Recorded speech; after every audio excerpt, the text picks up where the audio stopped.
So I'd like to invite our panelists to kindly join us up front.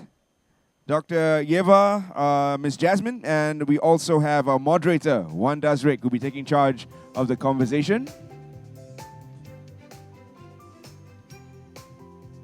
And once again, the floor is actually open, so if you have any questions when the moderator is ready to prompt for questions, do raise your hands. We'll get a roving mic to you. On that note, over to you, Mr. Dazriq.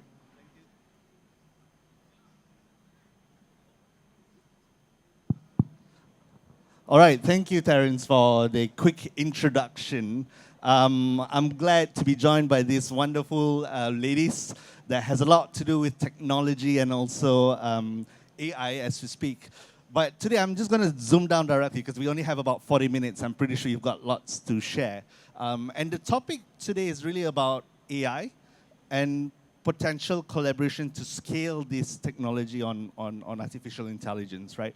Maybe I'll just set a bit of a context for those of you that's probably just to start things off, right?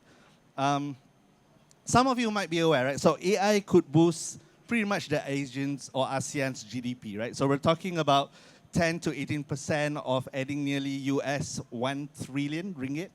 Sorry, dollars, not ringgit, by the 2030s, right? So there's a lot of potential when we talk about AI.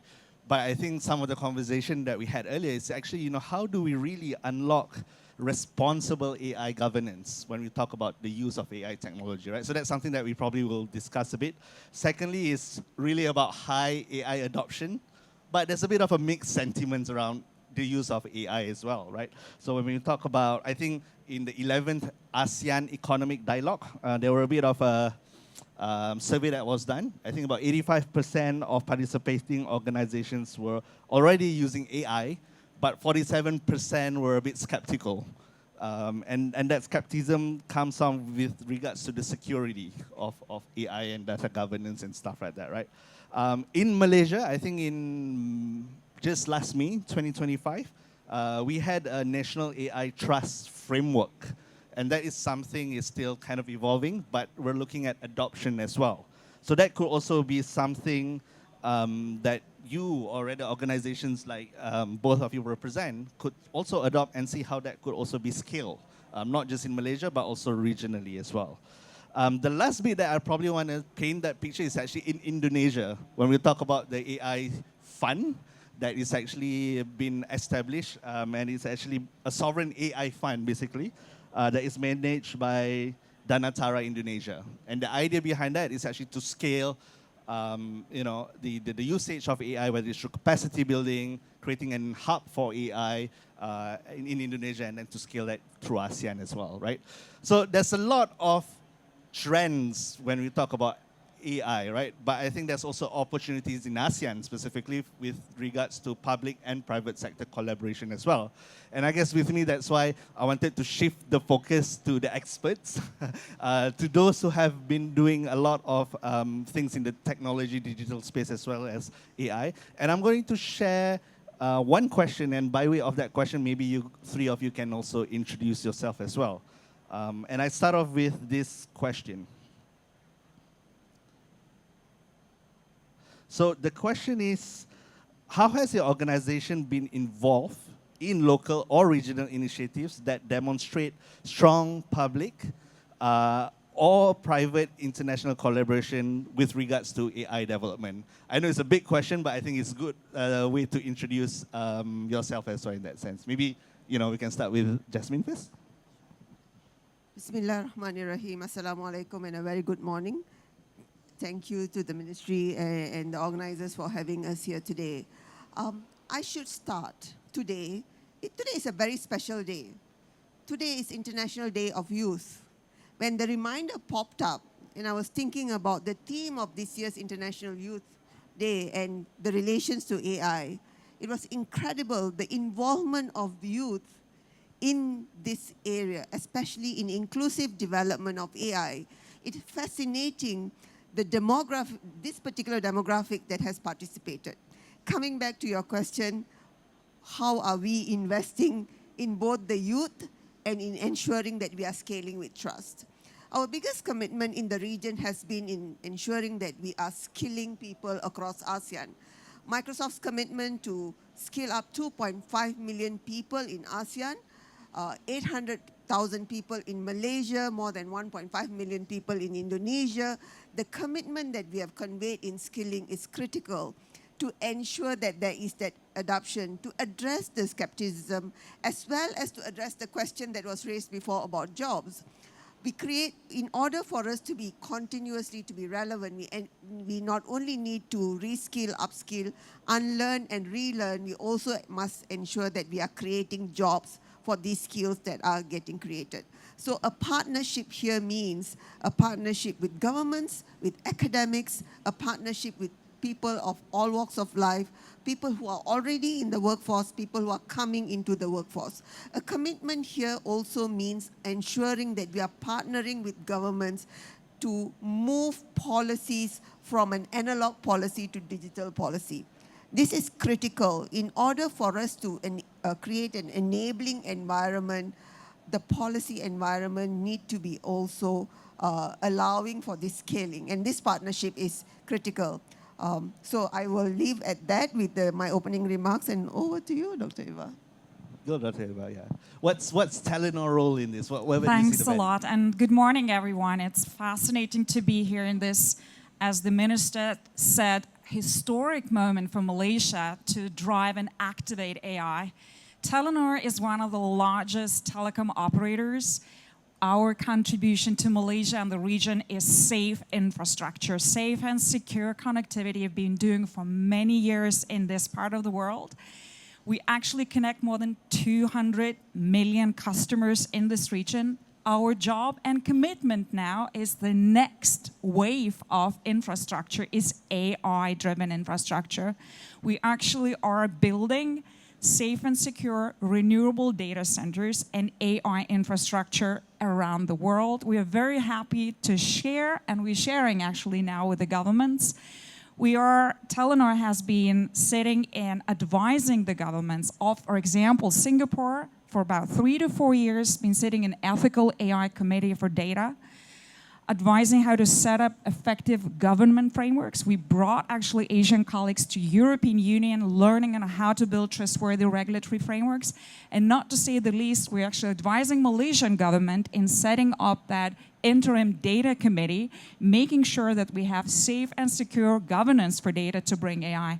So I think in a nutshell, our commitment from Telenor's side, safe, secure connectivity, on top of that, building data and AI structures and helping the governments to set effective governance frameworks, building capacity together with so many great partners. So that would be my intro first. Well done. That's great, because you spoke a bit about talent development, future-ready workforce. You spoke a bit about infrastructure and advisory role. I'm going to shift a bit into a developmental role. I think Pia could maybe share a bit from, when you talk about developmental and with regards to the AI, right? So UNDP plays a big part of that as well. Maybe you can introduce yourself and share a bit of your perspective as well.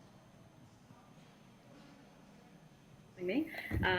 First of all, I think that just introducing the UNDP, United Nations Development Programme, has been a strong international partner of the Malaysian government for decades, but also of many of the ASEAN members, and remains committed to supporting human development outcomes from any form of investment, any form of technological change, any form of transformation, reform at a government level, cross-sector level, society level. So there's a lot on that journey that we're participating in.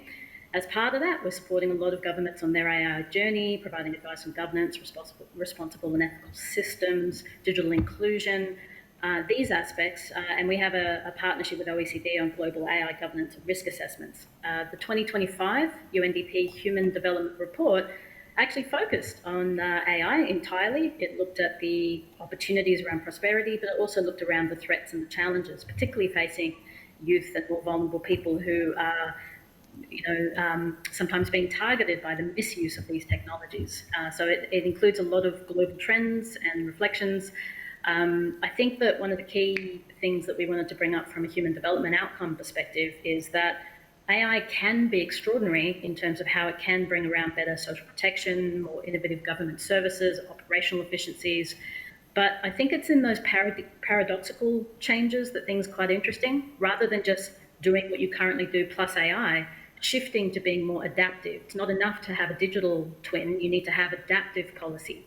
You need to be responsive to change, need to use these technologies to understand the unintended impacts of change and be able to respond to that. So I guess the key thing is that we have a real focus on government adoption in particular, but we are looking at cross-sector, whole of economy reform. And what is an AI nation? Because no one's done it yet.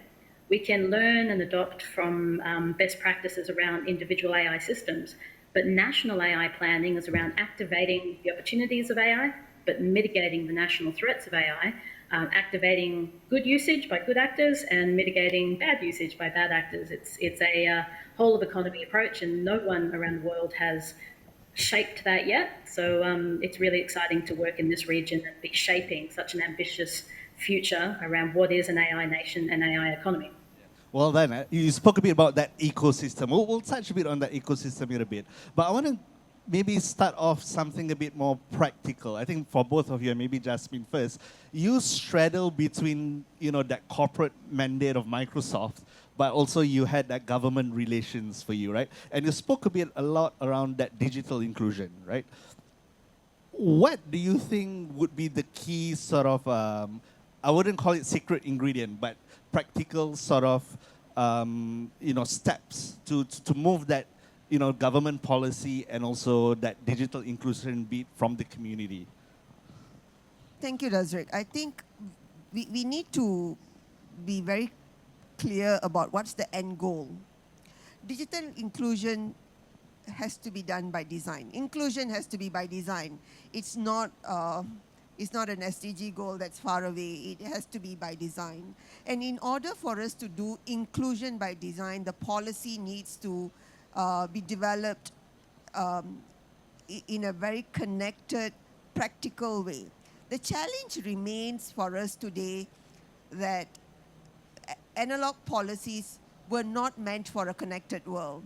Analog policies were created for the siloed world, whereas in a digital world, a connected, end-to-end, comprehensive approach is critical. In order for us to have inclusion as part of a digital and AI policy, we need to ensure that we are building these policies ground up for now, for the future, and the agility element of it is going to be critical. Why do we need to be agile in our policy making? Agile policy making is critical because of how fast technology is evolving. 5-year master plans are great, development plans are great, but by the time the technology, the master plans and policy documents come out, the technology has left and moved far ahead. So we need to be able to do this in a way that is highly agile and adaptive. And I think that Pia spoke about it. Adaptive policies are going to be critical. And one element here is to ensure we are working across generations. We are not dealing with one generation. We are working in a workforce, in an environment. If we think about a whole of society and a whole of economy approach, we are dealing with a demographic that is entirely different from where we were before. And if we want to ensure our farmers are getting the best of AI outcome, and if we want to make sure our fishermen are getting the best of that, we need to be able to derive a body of policies that are cross-functional. And that is where I think inclusion starts. Thank you. Well done. I'm going to transcend that a bit more to you, right? So similar, right, on policy and regulation, but maybe I want to angle it a bit around public and private sector partnership. Because, you've mentioned earlier, Telenor has been advising, in Malaysia, Singapore, and stuff like that. What is your take when it comes to regulation and policy to make private and public sector involvement succeed, basically? Yes, so thanks a lot. A very good question. From Telenor experience working with governments around the world, including Malaysia, everything starts from trust. We are willing and actually engaging with many partners, including the governments, to create trusted ecosystem. And where does it start? From our perspective, trust is created through multi-stakeholder dialogue. The governments should have in their conversations on how to build future-proof regulation or regulatory frameworks on AI, different partners. It should be private partners, big and small. It should be NGOs, public parties, international organizations. Our experience is that when you have these people at the table, the progress starts. That's where you build trust. Second, how do we move from documents to practice? That's the biggest question. How do we stay not too long on the documents and building these regulatory frameworks for long? One of our suggestions, and we've been actually part of this, creating sandboxes. Take top-notch, for example, in Malaysia, top sectors where the government aims to see the breakthrough. Would it be education, agriculture? It could be transport, sustainability. Create a sandbox, and the sandbox is needed, number one, to test potential risks, mitigation actions, and build partners. I totally agree with you, Jasmine. Youth is important, multiple generations. We just released, by the way, the Digital Decoded report from Malaysia. We're releasing in a couple of days. What consumers and internet consumers are telling us is that they need the governments, the private sector to collaborate to bring education to life and make those regulatory frameworks tested. So I think we have an opportunity now to test, build the sandbox, and put all different partners at the table. Well done, yeah. So you spoke about stakeholders, multi-stakeholders, right? I'm going to maybe ask Pia on this one, right? We talk a lot about public and private sector. I think Jasmine mentioned a bit about that digital inclusion. My question to you, Pia, is with regards to, reducing the gap of that digital divide, right? When you talk about community engagement, making sure that if we're building an AI framework, their voices, the marginalized community, the rural population in ASEAN are heard. What's your perspective of that? How do you make sure that we cast the net wide enough so that everyone, in the name of digital inclusion, can have their voices heard? Thank you so much. Obviously, UNDP is very passionate about ensuring inclusivity, digital inclusion, AI inclusion, and working with several governments around digital inclusivity necessarily needs to be extended to AI inclusivity, obviously.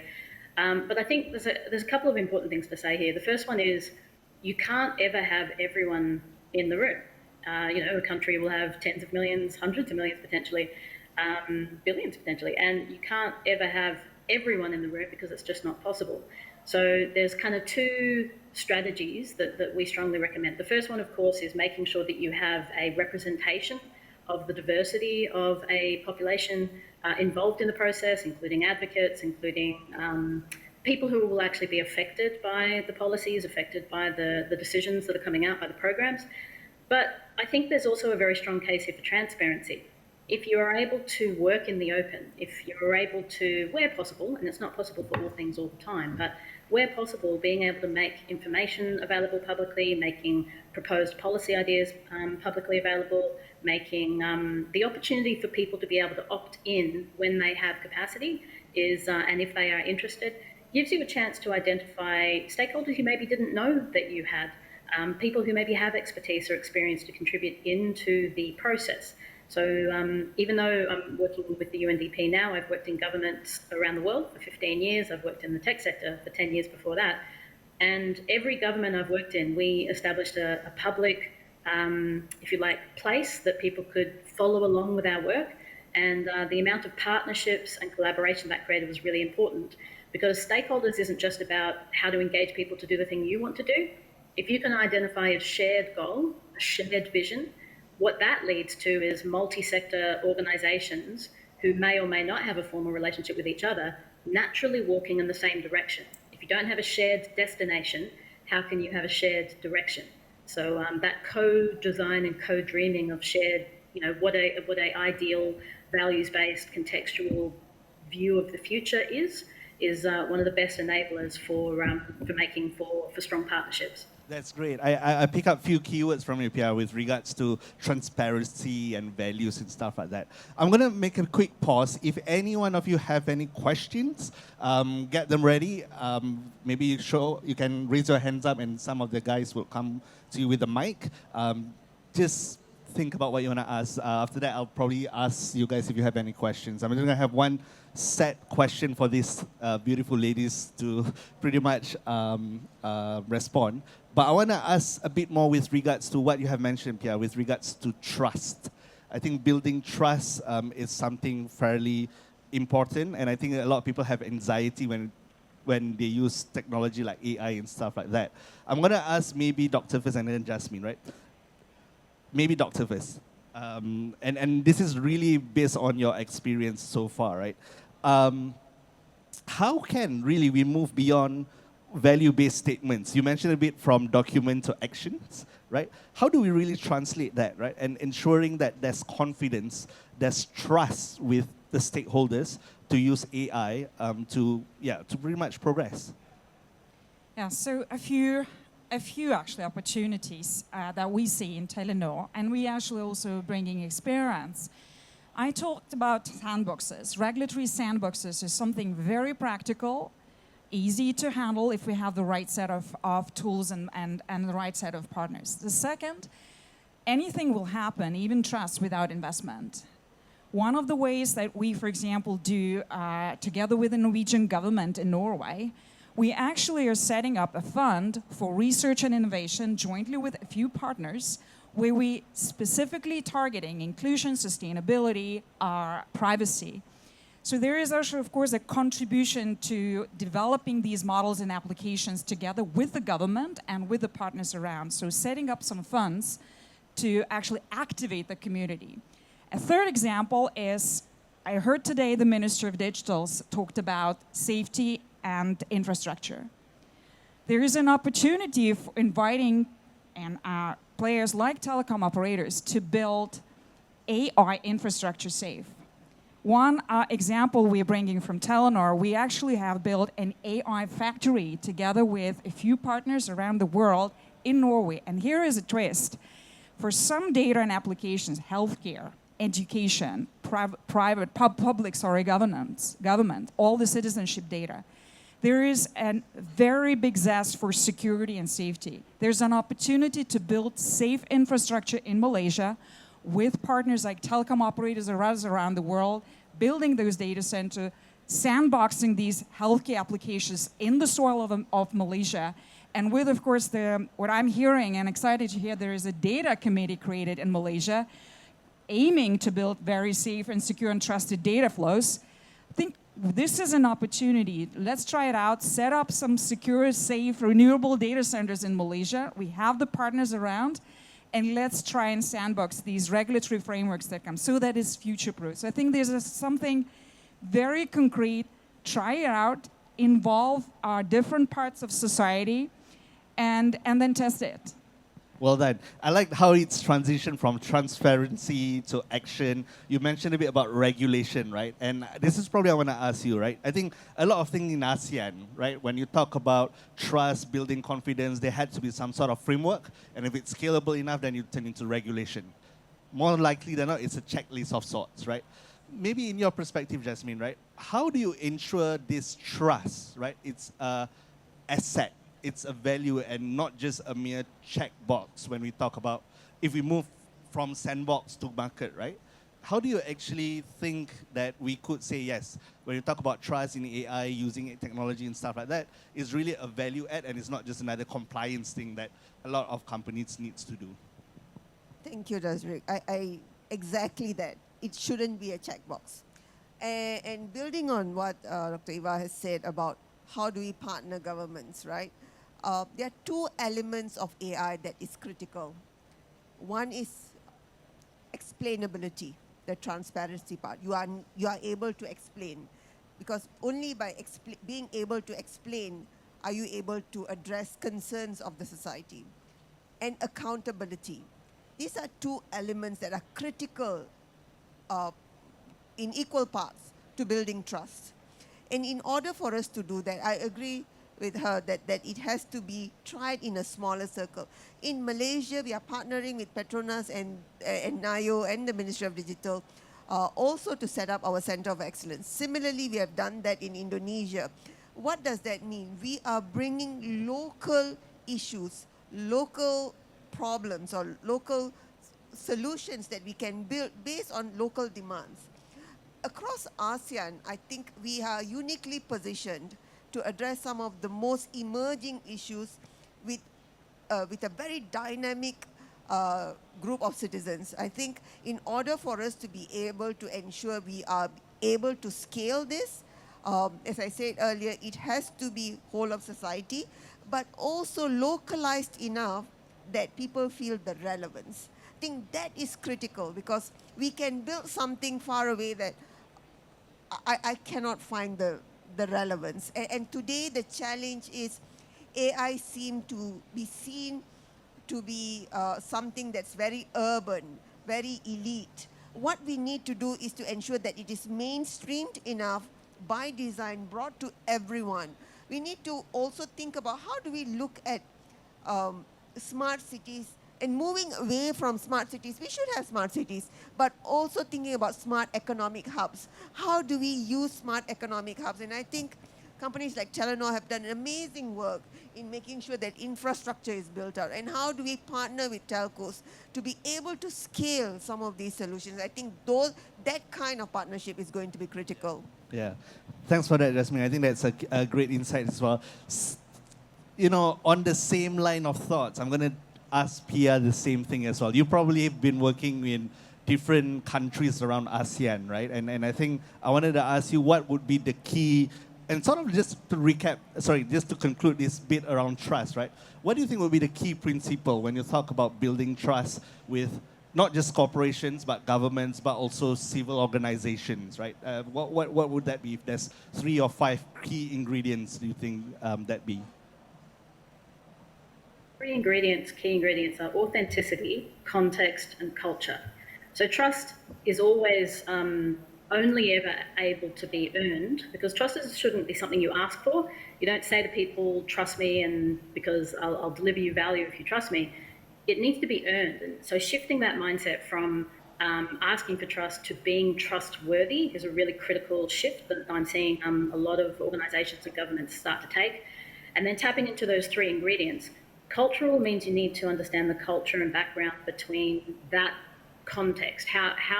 What do people need to trust a social protection agency is going to be very different to what they need to trust a farmer. It's going to be very different to what they need to trust their barber, to what they need to trust their local council. So building your, what you need to be considered trustworthy around your context is key. And of course, government is a very special context. And because of the superpowers and that government have in every country, it's even more critical that government understands how it can and can't use certain things. So explainability is not possible with any machine learning system. You can only explain, the transparency of sources, etc., but you can't actually explain how a decision might be made. So for government, for things like administrative decision-making, sticking to rules-based systems, not machine learning, to make an administrative decision is probably more trustworthy than, for instance, if I was to tell you, don't worry, I've used machine learning to generate how much tax you're going to pay. No one would like that. People want to be able to trust it by seeing the explainability, being able to test it for themselves and be able to know what's come out. Whereas a really trustworthy use of AI in the special context of government might be looking for bias in the justice system, or improving public services, or looking for patterns of policy impact. So being very transparent and contextual, and being very clear about where you can and can't use certain things in your context is key. I think the authenticity, though, is key as well. You can't just ask people for input because you have to ask them for input. Genuinely valuing the fact that the public have not just experience and expertise, but their values and ambition and even the skills that they have to bring to the table starts to create the opportunity for genuine and authentic engagement, which then builds trust.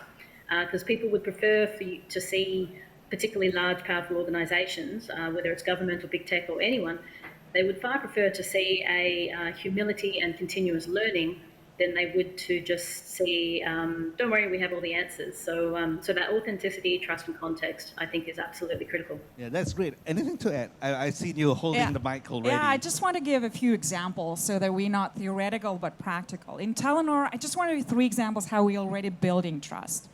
One example comes from Norway. We actually, together with partners, built local language models for judiciary. And why it is important? this data that comes in the judiciary from prosecutors, for example, child care institutions, this is very sensitive data. We are partnering up with our startup community locally to create Norwegian-based language models and do auto-translation. And this data stays in AI Factory in Norway. It doesn't leave the Norway, it's actually here in Norway. This one example that we are already inclusive, we contextual, as Pierre is saying, and we're building trust. Another example, voice bots and chatbots. All telcos and all insurance companies, retail are building AI-powered chatbots. What we are learning is that inclusivity is actually increasing. Suddenly, we see immigrants calling our call. They don't need to type anything. They actually talk to a different language and it's auto-translated. And more than that, their underserved population is also calling more and more because they use their natural language. So actually, generative AI already becoming more inclusive as part of our voice bots and chatbot application. And the last example, telecoms have a great infrastructure. We are powering up our base stations with power. In some markets, in this world, on the world, unfortunately, also with diesel generators. So in order to reduce the diesel generators and that power, we actually replace them with AI models. So now we are switching on and switching off radios and replacing and helping also people around our stations to optimize actually their work. So there are plenty of examples. I think building trust, showing examples, championing those examples, starting small, and building also these sandboxes together with so many good partners. Thanks for that, because that a lot has to do with like social innovation as well, right? So it's not just about the product, but influencing behaviors and practice and stuff like that. We have about 5 minutes, but before I want to end, I want to open the sort of questions, if you have any from the audience. Anyone have questions? I see some people nodded, but if anyone has some questions, feel free to raise up your hand. Yes, you've got one. Sorry, can we pass the mic to the gentleman there on the right? Oh, you don't have mic. Never mind, I can walk down. Okay, good. I'll walk up back. Walk back up. Yes, hello. Please. I have one question regarding about trust and partnership, right? Is that eventually how do you guys measure the success of trust? Because eventually it's not just about implementing, but you have to really measure and iterating the whole process, right? So what is the whole end-to-end process like?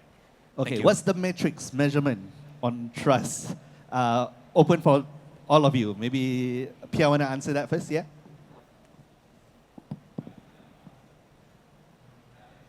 Organisation has ways that they measure it for their organisation, but there are some really good international frameworks around public trust in government, for sure, and public trust in industry. So a lot of, there's a Edelman barometer on trust, which is actually a really good one to look at. But a big part of that is also in actually asking people, do you, you don't just ask people about the quality of service they get, but how much do they trust you? And so some of those frameworks have been really good. There are some really good measurement frameworks already around trust. I think the real proof is in not just how much people trust the entity, but when you have policy change, how much people buy into and trust in the policy change is also an interesting indicator. But happy to share some links that can be sent out after this. Yep. Anything from Telenor and Microsoft, if it's not secret trade? I think building trust is actually about adoption. And we need to be able to scale. And it shouldn't be concentrated in certain areas. And we see startup adopting. We are seeing a more pervasive adoption. And I think the target, ensuring that we have clear goals, it is not just about the numbers, but ensuring there is societal outcome. To us, having societal outcome is critical part of the work that we do. If we truly believe in empowering every person in every organization on the planet, it also means it serves people. And adoption is important, but having the impact that is intended for is equally important. So we do measure impact. We do look at how do our skilling programs are serving people? How are we also building local solutions? So there is that impact measure that we look at. Thank you. Back to your point of by design, right? So everything is actually by design. You know what you measure, you don't know what you don't measure, right? Telenor, sorry. Yeah, so ironically, trust is very easy to lose, but very difficult to gain. So from Telenor's perspective, what we actually contributing is with enablement. We actually believe in education, starting from ourselves internally, investing in educating our people, making sure they are not afraid to use the tools, making sure they have licensed tools to use, making sure we actually making those tools accessible, and internally creating, we call future-proof AI governance capacity building and processes internally in Telenor. I think for us, we can do a lot outside and we do a lot, but internally we are seeing more and more that education, enablement, and creating trust, first and foremost for our employees, will always, we hope, will transform to very good customer services. Great. I'm going to end this session, but I'm going to end it with one last question for the three of you, right? And I want to sort of conclude with this whole notion of cross-collaboration. We have time? Perfect. Okay, so my boss said we got time, so you can answer one more question. Ask one question. Looking at the trust that you said just now, and also a lot of things I learned just now, it's just another important question for ASEAN. Is it we have any framework that we did, like for GDPR, like Europe, and all that? So it's obviously very important for ASEAN now, is it? So any opinion on that? Thank you. Yes, thanks a lot. I can give a start. Yes, we have a lot of frameworks, international organizations. If you look at the UN, we have a framework trusted AI. They have regulatory guidances. Every country has created the guidances, from Malaysia to Singapore to the Europe. I think I can give one example, but with a caveat, because this needs to be adapted to the Malaysian or ASEAN context. European Union decided to create a regulatory framework, a comprehensive regulatory framework, which we call AI Act, the first ever in the world, which will risk-based approach to how we assess impacts. They are not regulating AI technology, they are regulating the use, development, deployment, and use of AI. We're not saying this should be adapted, by closed eyes in Asian context, but this is one of the examples to look at and see what can be adjusted and adapted to this context. And maybe countries will adjust in their own way, but there's one way of doing. Singapore is another example to look at, but there are many more examples to look at. The ASEAN AI guidelines was issued in January earlier this year, and I think that's a very good framework for us to look at that became the sort of an entry point. But personally, looking at the different frameworks, I do find the OECD guideline to be very practical and very grounded. The Hiroshima process is the other one. I think Japan has done fantastically. And the work they did around G7 with the Hiroshima process is worth calling out. So to me, ASEAN has introduced the framework, the ASEAN AI framework, but actually the OECD principles anchors on inclusivity as a most important pillar. And I do think governments are beginning to look at the OECD principles as well as the Hiroshima process to ensure we continuously adapt. And also, going back to your question on GDPR, I think we are looking at an AI Act or an AI principles or guidelines doesn't stand alone. It is part of an ecosystem of regulations and policy, and having that be evolved together as we look at the AI principles and AI policy is also critical. And I think OECD guidelines provide for that too. Thank you. Pia, anything to add on the sort of framework? Yes, actually. So a couple of things. First of all, obviously the OECD framework and the European frameworks are very helpful in thinking about a particular AI system. So there's a lot of, here's how you manage your use of AI in a particular use case. I think that where some of the gaps are is in looking more broadly at the whole of economic impact, at whole of sector impact. In Australia, which I know outside of ASEAN, but they actually worked in a cross-sector way to establish a whole-of-economy AI safety standard. And it's not just the framework that resulted that was quite useful, it was actually the process to get to that point, which was done very transparently and cross-sector and cross-society. It was actually in that year-long of conversations that sort of got people onto some common ideas about what good looks like. It led to people realizing they can't just regulate the technology, they need to regulate the impact, the effect. It led to the realization that risk can't just be something which is assessed in traditional ways, because traditional risk looks at consequence and likelihood, right? But likelihood can change in a split second with a system that's self-evolving. So you need to almost ignore likelihood and just say, if a system has a potential negative impact on a person's life or livelihood, it needs to be considered high risk. It got people realizing that, high risk in any sector, although it's more prevalent obviously in government with these special powers that government has, needed to be governed in a slightly different way with probably additional requirements. So that then fed into that framework, which is quite helpful. The final thing I'll quickly say is that trust and collaboration really needs to be about driving not just the economic impacts, but the multidimensional well-being. Ultimately, success needs to be measured in the real and felt impact on people, on communities, on society, some of which will be universal, some of which will be contextual to that community, that society, and its values. So identifying unintended consequences from an AI system or from high-risk AI systems, being open and transparent about that, and then resolving it is important for trust as well. You can't just say, trust us, we got this. It needs to be about helping people see and be able to contribute to the journey and know that if something does go wrong, that you do have the mechanisms to do to notice and to do something about it. Thank you so much, Fred. That's great insights as well. And just a bit of a perspective, I think Malaysia also have the Malaysia National Trust AI Framework, just for perspective in that sense, right?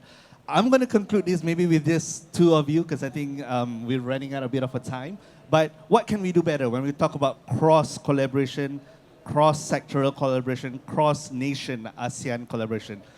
Few keywords. What can we do better? Harmonization is going to be critical. Data policy, data governance, data is the foundation of AI. We need to ensure that the data governance is actually addressed. Countries, organizations need to know their data estate for us to have that output. So harmonization, data governance, and security is critical. Thank you. Dr. Ieva. Safe, secure infrastructure for AI. This is essential, it's a foundational actually for anything we want to build and trust. Second, invest in education and enablement. I mean, without skills and inclusive approach, we will not going to be building trust. And lastly, bring the best of the worlds. ASEAN has an opportunity to bring the best of the worlds from different east and west, south and north, and take the best where it actually works. And there are so many initiatives already, the trust framework, the ASEAN AI governance framework, and bring the sectoral frameworks. For telcos, just the last word, in telcos, we're using GSMA responsible AI frameworks.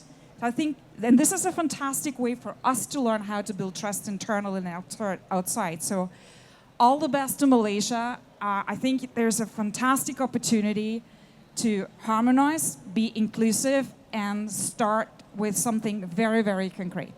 With that, give them a round of applause, ladies and gentlemen. Thank you so much for your perspectives, Pia, Dr. Ieva, and also Jasmine. I'll pass back to Terence. Thank you so much. Thank you, Dazriq, for moderating that conversation.